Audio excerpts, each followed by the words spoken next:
Electricity electricity यानी आज हम फिजिक्स का अगला चैप्टर जो है विद्युत पढ़ेंगे।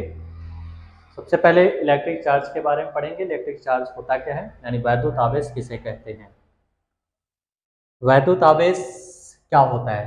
सम substance on rubbing with skin और cloth attract small bits of paper towards themselves. This property is developed in this substance due to charge attained by friction. Substance get charge। यानी हम ये कह सकते हैं कि कुछ पदार्थ जो किसी दूसरी चीज पे रगड़ने से, स्किन पे रगड़ने से या कपड़े पर रगड़ने से, जब हम छोटे छोटे कागज के टुकड़ों के पास उसे ले जाते हैं तो वो चीज क्या होता है, उसको आकर्षित करता है, अट्रैक्ट करता है।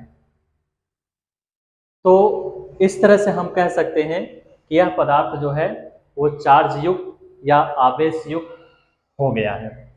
जैसे एग्जाम्पल के तौर पे electric charge is a physical quantity. पहले ये जानेंगे कि इलेक्ट्रिक चार्ज होता क्या है। तो आपको बताया गया कि जब हम किसी वस्तु को किसी स्किन पर या कपड़े पर रफ करते हैं यानी रगड़ते हैं, तो रगड़ने के बाद जब उसे कागज के छोटे छोटे टुकड़ों के पास ले जाते हैं तो वो उसको अट्रैक्ट करता है, आकर्षित करता है। इसे हम कह सकते हैं कि वह वस्तु जिस पर यह रगड़ी गई वह क्या था, वो चार्ज युक्त था यानी आवेश युक्त था। इलेक्ट्रिक चार्ज एक फिजिकल क्वांटिटी होता है जिसका एसआई यूनिट जो होता है वो आपका कूलाम होता है, या इसे हम एम्पियर सेकंड के नाम से भी जानते हैं। Electric charge are two types, यानी वैद्युत आवेश जो होते हैं वो दो प्रकार के होते हैं, पॉजिटिव चार्ज और नेगेटिव चार्ज, यानी धन आवेश और ऋण आवेश। लाइक चार्ज का मतलब सजातीय आवेश।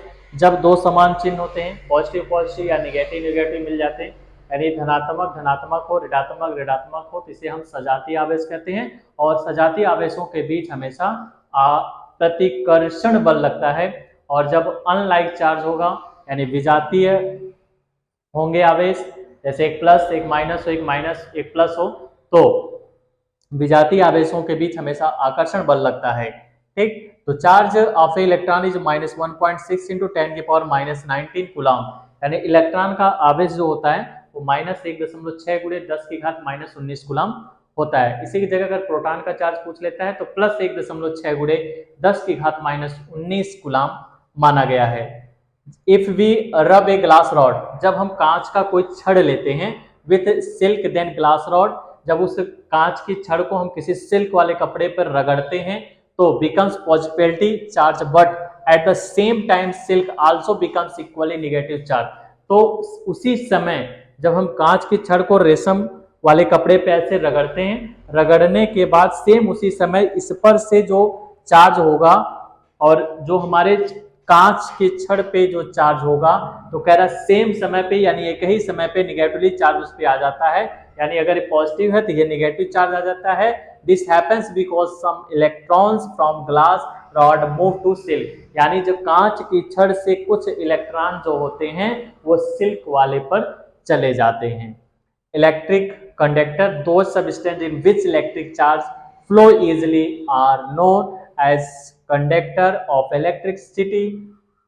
कुछ पदार्थ ऐसे होते हैं जो इलेक्ट्रिक चार्ज फ्लो, यानी जब उसमें वैद्युत आवेश जो होता है सुगमता पूर्वक प्रवाहित हो जाता है, उसको हम गुड कंडक्टर या सुचालक के नाम से जानते हैं। जैसे जितनी भी धातुएं, ऑल मेटल सभी धातुएं, सिल्वर, कॉपर, एल्युमिनियम, इस तरह की। वाटर सोल्यूशन भी जो होता है वो भी आपका इलेक्ट्रिक कंडक्टर होता है। और एसिड, बेस एंड साल्ट, अम्ल, क्षार और लवण, और हमारी पृथ्वी, ह्यूमन बॉडी, हमारा शरीर, ये सभी चीज जो है वो आपके इलेक्ट्रिक कंडक्टर होते हैं। Insulator, those substance in which electric current does not flow are called insulator of electricity. यानी अब इसमें क्या है, कुछ पदार्थ ऐसे भी होते हैं जिसमें करंट फ्लो ही नहीं होता है, यानी वैद्युत धारा प्रवाहित ही नहीं होती है, तो उसे हम इंसुलेटर के नाम से जानते हैं। जैसे रबड़ हो गया, ग्लास हो गया, प्लास्टिक हो गया, ठीक, sulphur, dry fruit, China clay या माइका, इस तरह की चीजें होंगे।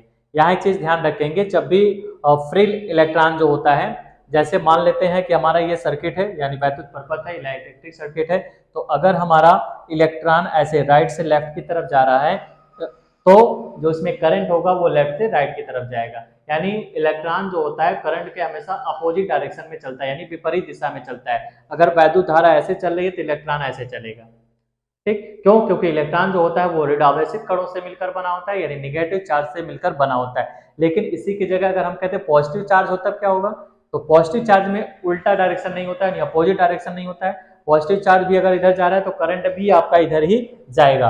बस निगेटिव चार्ज के लिए होता है कि जब करंट इधर फ्लो हो रहा है तो चूंकि इलेक्ट्रॉन निगेटिव चार्ज वाला होता है इसलिए वो हमेशा अपोजिट डायरेक्शन में चलता है, चूंकि फ्री होता है इलेक्ट्रॉन। तो यहाँ पर कुछ फार्मूला भी ध्यान रखेंगे कि Q equal to I T, यानी चार्ज और इलेक्ट्रिक करंट में रिलेशन बताना है तो Q equal to I T, यानी आवेश बराबर वैद्युत धारा गुणे समय होता है। अगर इलेक्ट्रॉनों की संख्या n दिया है तो आवेश Q इक्वल टू NE होता है, जहां पर E इलेक्ट्रॉन का आवेश है जिसकी वैल्यू 1.6 गुणे 10 की घात -19 होती है। केवल इलेक्ट्रॉनों की संख्या पूछता है n इक्वल टू, तो Q अपॉन E कर देते हैं। इलेक्ट्रिक करंट क्या होता है? वैद्युत धारा किसे कहते हैं? The rate of flow, the rate of flow charge in a conductor is called electric current if in the cross section of a conductor in time t charge q flow then electric current। एकांक समय में प्रवाहित आवेश की मात्रा को हम वैद्युत धारा कहते हैं। इसे I से प्रदर्शित करते हैं।